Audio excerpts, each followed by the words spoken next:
banget gua cari yang ngaji. Pada gak ada yang istiqomah banget, susah banget gua sampai cari-carian begini. Grup WA dibaca doang, gak ada balasan. Ini baru Bang Muhammad, Bang Sadat, Sidarkam, Ane, baru 200. Kan nyewa mobil kan 300, gocapnya etol. Jadi 3,5. Ini si Bangir, si Ardi, susah banget nih gue cari. Lewat ke lu sini lu.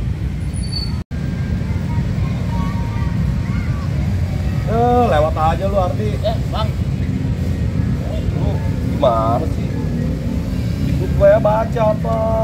Bang, apa ini nggak ada suaranya nih? Nggak ada suaranya.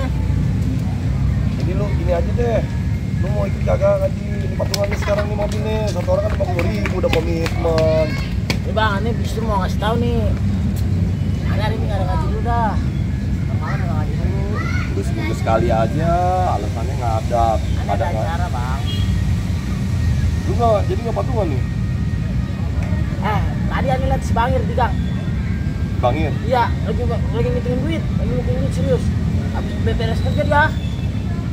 Tapi pas hari tanya gini, Bang, ngaji non, dicari Bang Dede. Kata dia, enggak di gua, ngaji dulu nih gua. Dia mah nggak mau. Tadi juga udah gue tegur dia di WA, kata gua, Ngir, lu ngaji kagak? Kagak dibalas-balas, semua susah, udah ngasih koma sama kayak lu. Makin kipe. Iya, gua nungguin, gua pikir mau ngaji, lu di Habib Bahar lu. Udahlah, kalau gitu mah. Lalu, malam Selasa depan mah ikut di ngaji di. Siap bang, siap. Karena ini kalau udah dapet duit, insya Allah ada ikut ada acara. Duit jadi alasan niatin, duit mantan mengikut. Iya bang, ya. Salam. Ya, Bang Muhammad. Udah pada kumpul belum nih anak? Tahu nih kebiasaan. Jam sini belum pada kumpul? Belum, udah jam 8:30. Udah mau jam 8:30 ini. Telat nunggu lu ya. Gini mulu. Nah, ini mencari berkahnya nih. Iya, udah Bang, masuk Bang. Ya, Mas ya. Ya, jadi Bang. Nah, sambil nunggu anak-anak, bentar lagi kali. Bentar nih. 10 menit lagi kan nyampe. Sehat Bang ya. Dulu Bang.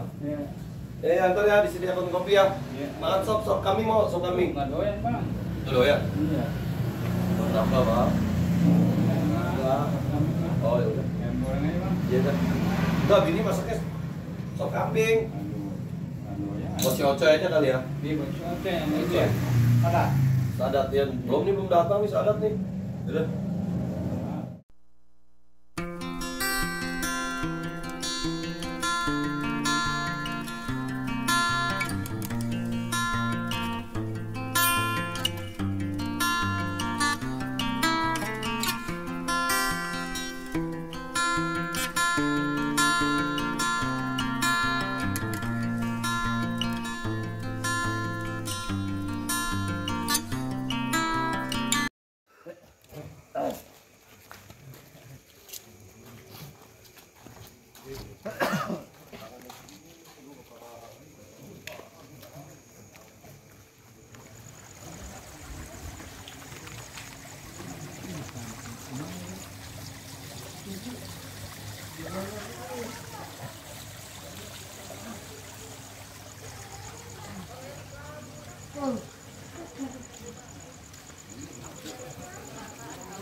Menjadi mukjizat baginda Nabi Muhammad Sallallahu Alaihi Wasallam. Kemudian fadilah yang keempat daripada mempelajari sejarah hidup Nabi, dengan mempelajari sejarah hidupnya Nabi itu dapat membuat kita memahami daripada makna isi di dalam Al-Quran, makna yang tertera di dalam Al-Quran. Makanya seseorang itu nggak mungkin jadi mufassir, nggak mungkin menjadi ahli tafsir kalau dia nggak mempelajari sejarah hidup Nabi secara detail. Mustahil bisa menafsirkan Al-Quran kalau orang itu tidak pernah mempelajari daripada sejarah hidup Nabi Muhammad Sallallahu Alaihi Wasallam. Karena Al-Quran turun itu tergantung ala hasabi halin Nabi Sallallahu Alaihi Wasallam, tergantung daripada keadaan hidup di mana Nabi Muhammad Sallallahu Alaihi Wasallam. Ketika beliau berperang turun ayat, ketika beliau sedang ditanyakan suatu hukum oleh para sahabat turun ayat, ketika beliau sedang mengalami masa sulit turun ayat, ketika beliau sedang mengalami masa senang turun ayat. Jadi ayat selama 23 tahun itu turun menjelaskan dan dijelaskan oleh kehidupan Nabi kita Sayyidina Muhammad sallallahu alaihi wasallam, sehingga tidak ada satupun penafsiran yang lebih agung mengenai Al-Quran melebihi penafsiran yang bisa kita pelajari di dalam kehidupan Nabi kita Sayyidina Muhammad sallallahu alaihi wasallam. Contohnya satu aja. Di dalam Al-Quran Allah Subhanahu wa taala berfirman, "Wasariqu wasariqatu faqta'u aydiyahuma." Seorang pencuri baik laki-laki ataupun perempuan, potonglah tangannya. Jadi kan kalau ada orang yang curi, nyolong, mau laki kek, mau perempuan kek, hukumnya dipotong tangannya. Lafaz tangan itu kan umum. Bisa sampai pergelangan itu tangan. Bisa sampai sikut itu tangan. Bisa sampai di ketek ini itu masih tangan juga. Nah, itu dipotongnya dari mana?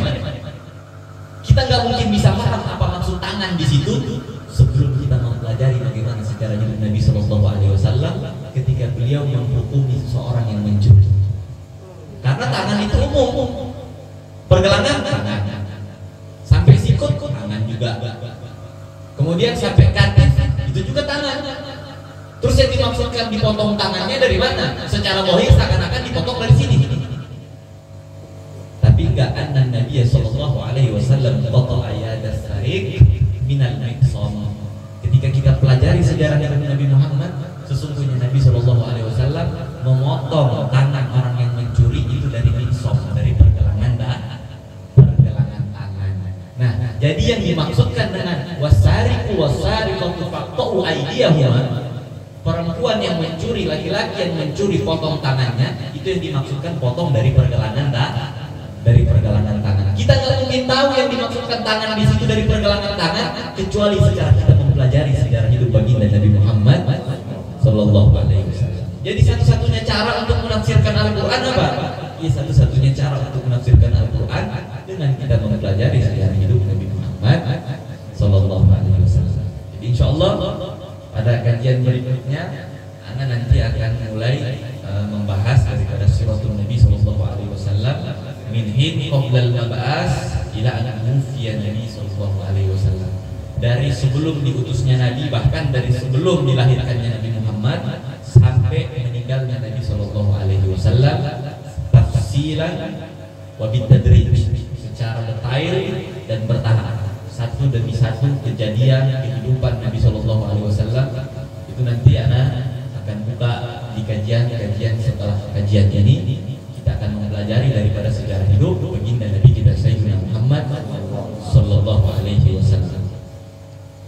Insyaallah rujukan-rujukan kitab yang ana pakai itu ada berbagai macam kitab, seperti kitab Sirah Ibn Hisham dan juga Tahdzib, dan juga seperti Fiqhus Sirah karangan daripada Syekh Ramadan Al-Muti, dan berbagai macam kitab-kitab sirah yang ana jadikan rujukan di dalam mengkaji daripada kajian Siratul Nabi sallallahu alaihi wasallam, kajian daripada sejarah hidup baginda Nabi besar Muhammad sallallahu alaihi wasallam. Insyaallah minggu depan kita mulai daripada kajian di mana sebelum lahirnya Nabi Muhammad, bagaimana keadaan dunia sebelum lahirnya Nabi kita Sayyidina Muhammad sallallahu alaihi wasallam. Kemudian saudara-saudara yang dirahmati oleh Allah Subhanahu wa taala, karena guru kita Habib Muhammad Bahar bin Ali bin Sumit, beliau itu masih mengalami masa sakit.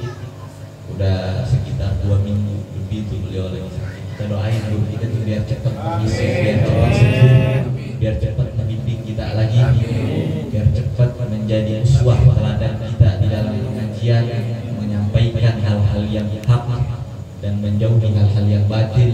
Insyaallah dengan doa yang kita bacakan untuk beliau, semoga beliau. Alhamdulillah udah kelar ing pengajiannya. Ente artinya dia tenang ya. Nah, habis nggak ngajar, habis lagi sakit ini. Doain. Amin. Amin. Biar bisa ngajar lagi ya. Ente bisa kesini tetap Bang Husen ya mobil. Iya. Kita bensin nggak lo mobil? Kagak gratis. Masya Allah. Karena naik mobil Cikanto. Cikanto apaan? Temennya Kanta. Oh. Masanya ada aja di kantor. Masya Allah. Mobil orang Ya Jawa udah. itu ya. Mobil orang Jawa itu. Oh. Sejarah. Picanto. Kalau Picanto berarti Itali. Kalau Picanto dari Jawa. Kalau Picanto dari Sunda. Oh. Itu di Belanda. Sunda di Kanta. Aduh. Bang Hussein, Masya Allah orang yang baik ya. Baik. Tapi lu minta bensin nggak? Bener nggak? Kagak. Kagak minta bensin. Masya Allah. Udah yuk. Jamin. Kagak pakai bensin. Ayo balik aja. Yuk, Siap. yuk balik. Siap, Mang.